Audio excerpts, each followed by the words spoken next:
रिसोर्सों के साथ mechanical city पहुंच जाता है, जहां हम एक बार फिर से शायू को देखते हैं जो कि कैप्टन टाइचुई से स्ट्रेंथ कॉन्टेस्ट जीत जाता है। और लास्ट में टियानमिंग की शरारतों की वजह से कैप्टन टाइचुई उस पर गुस्सा हो जाता है। अब आगे एपिसोड शुरू होता है और हम देखते हैं कि कैप्टन टाइचुई और टियानमिंग एक दूसरे को गुस्से से घूर रहे होते हैं। पीछे खड़े दो सोल्जर्स भी आपस में बातें करने लगते हैं कि आज तो किसी की बहुत धुलाई होने वाली है।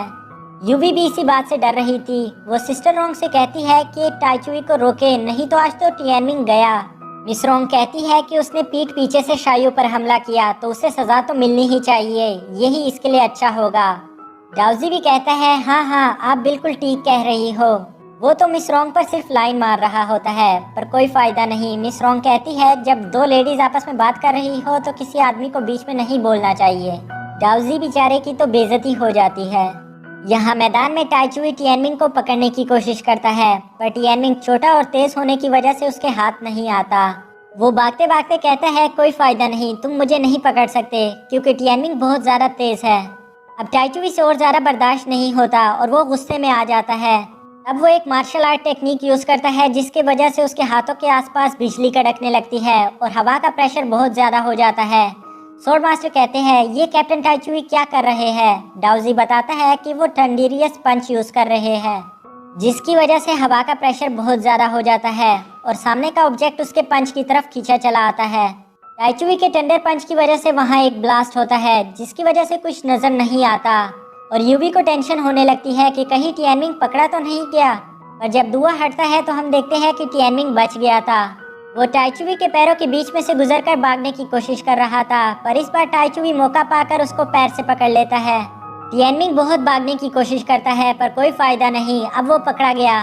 टाइचुई बोलता है अब किधर जाओगे चूहे। अभी हमें एक बहुत खूबसूरत आवाज सुनाई देती है कि ब्रदर टाई उस बच्चे को जाने भी दो। शायू ये आवाज सुनकर सोचता है कि ये इतनी स्वीट वॉइस किसकी है। तभी हम एक लेडी को आते हुए देखते हैं जो कि अपनी आवाज की तरह बहुत ज्यादा ही खूबसूरत होती है। इस लड़की का नाम जीनू होता है जो कि बहुत ज्यादा ही शांत स्वभाव की लग रही थी। डाउजी उसे देखकर बोलता है लगता है इनका भी मिशन बहुत अच्छा गया क्योंकि ये भी वक्त से पहले ही आ गए। टाइचुई मिस जीनू को देखकर शर्माने लगता है और बोलता है आप यहाँ इतनी जल्दी कैसे। मिस जीनू बोलती है कि आपसे ही तो सीखा है कि मिशन को जल्दी और अच्छे से कैसे किया जाए। टाइचुई शर्मा कर बोलता है रहने भी दो, मैं इतना भी स्ट्रॉन्ग नहीं हूँ। मिस जीनू बोलती है कि ब्रदर टाई आप बहुत ज्यादा स्ट्रॉन्ग हो, टंडर पंच इसका तो एक छोटा सा सबूत है। टाइचुई हंसकर बोलता है ओ टंडर पंच, वो तो मैं अपने छोटे भाई के साथ सिर्फ खेल रहा था। टियानमिंग जल्दी जल्दी से बोलता है ये झूठ बोल रहा है, मैं इसके साथ नहीं खेल रहा था। टाइचुई बोलता है चुप कर, तुझसे किसी ने पूछा है क्या। टियानमिंग नाटक करना शुरू कर देता है और मिस जूनू के सामने बेचारा मजलूम सा बनने की कोशिश करता है। टियानमिंग बोलता है हाय बहुत दर्द हो रहा है, ये आदमी तो मुझे जान से मारना चाहता है, प्लीज मुझे बचा लो। टाइचुई सोचता है कि ये बच्चा क्या क्या झूठ बोल रहा है जिसकी वजह से वो नर्वस हो जाता है। तभी टियानमिंग मौका पाकर उसकी उंगली पर चक्की काट लेता है जिसकी वजह से टाइचुई को उसे छोड़ना पड़ता है। शायू सोचता है कि ये चक्की काटने वाली ट्रिक तो इसकी कभी नहीं जाएगी। अब टियानमिंग मिस जीनू से कहता है आप तो महान हो, शुक्रिया मुझे बचाने के लिए, वरना ये बुरा आदमी तो आज मुझे मार ही डालता। मिस जीनू बोलती है कि मैंने तुम्हें टाइचुई से बचाया क्योंकि तुम मोहित स्कूल के मेहमान हो, पर अगर अगली बार मैंने तुम्हें पीठ पीछे से हमला करते हुए देखा तो पहले मैं तुम्हारा दायां हाथ तोड़ के बाएं हाथ में दूंगी, फिर बायां हाथ तोड़कर दाएं हाथ में और उसके बाद तुम्हारी टांगे भी तोड़ दूंगी। समझ गए मेरी बात। टियानमिंग ये सुनकर डर जाता है और पूछता है आप मजाक कर रही हो ना। टाइचुई बोलता है अगर तुम्हें मजाक लग रहा है तो आजमा कर देख लो। अब मिस जीनू वहाँ से जाने लगती है क्योंकि एक आदमी उसका इंतजार कर रहा था। स्वॉर्ड मास्टर उस आदमी को देखकर सोचते हैं कि इस आदमी से तो बहुत ज्यादा किलिंग ऑरा निकल रहा है, कहीं ये आदमी जियाओ गाओ तो नहीं। अब मिस जीनू के जाने के बाद टाइचुई भी उस बॉक्स को उठाकर अपने सिपाहियों के साथ चला जाता है। यहाँ शायू टियानमिंग से पूछता है कि मेरा कंपटीशन कैसा था, तुम तो जरूर देखकर हैरान हो गए होगे कि मैंने इतना ज्यादा वजन कैसे उठा लिया। टियानमिंग बहुत ज्यादा सीरियस मूड में होकर बोलता है तुमने इतना ज्यादा वजन उठाकर खुद को खतरे में डाला। बहादुर इंसान वही होता है जो अपने लिए, अपने दोस्तों और अपनी फैमिली को परेशानी में ना डाले। पर तुम शायद अभी ये समझ नहीं पाओ, लेकिन वादा करो कि तुम ये बात भूलोगे नहीं। शायू टियानमिंग की मुंह से ऐसी बातें सुनकर दंग रह जाता है और कहता है अच्छा अच्छा नहीं भूलूंगा। शायू धीरे से यूवी से पूछता है टियानमिंग आज मास्टर फू की तरह बातें क्यों कर रहा है। तुम लोगों ने इसे क्या खिला दिया है? तियानमिंग बिना कभी नहीं सुधरेगा। स्वॉर्ड मास्टर की कही बातें शायू को चेप कर मुस्कुरा रहा होता है। इन तीनों को यूं हंसी मजाक करते हुए देखकर मिस रोंग सोचती है कि ये तीनों अनाथ है, पर एक दूसरे के साथ होते हुए ये कितने खुश लग रहे हैं। और इसी के साथ सीन शिफ्ट हो जाता है। हम देखते हैं बाइफेंग को अपने जाइंट बर्ड पर, लेकिन वो अकेला नहीं होता। वो अपने साथ यिनफू को भी लाया होता है मोहित स्कूल की सीक्रेट बेस वाली जगह पर।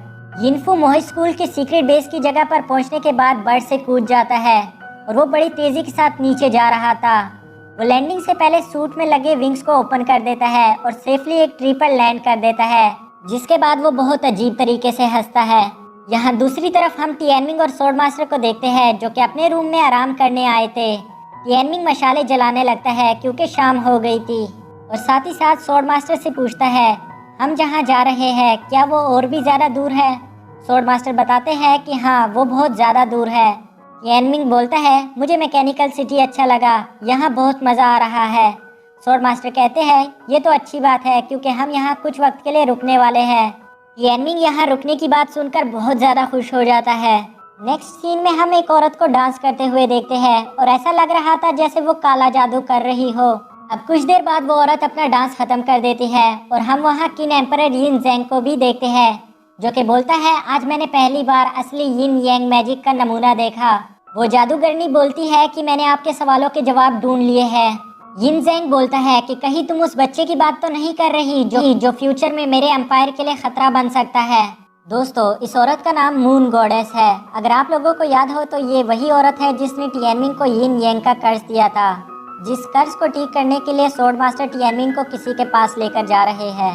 अब किंग एम्परर आगे पूछता है मुझे बताओ वो बच्चा कहाँ रहता है, मैं उसे कहाँ ढूंढ सकता हूँ? मून गॉडेस एक स्पेल परफॉर्म करती है जिसकी वजह से जमीन पर एक मैप बन जाता है और बोलती है कि वो यहाँ है। और इसी के साथ हमारा ये एपिसोड भी खत्म होता है। तो मिलते हैं हमारी नेक्स्ट वीडियो में। तब तक आप चैनल को सब्सक्राइब करके बेल आइकन को प्रेस कर दो ताकि न्यू वीडियो की नोटिफिकेशन आपसे मिस ना हो सके।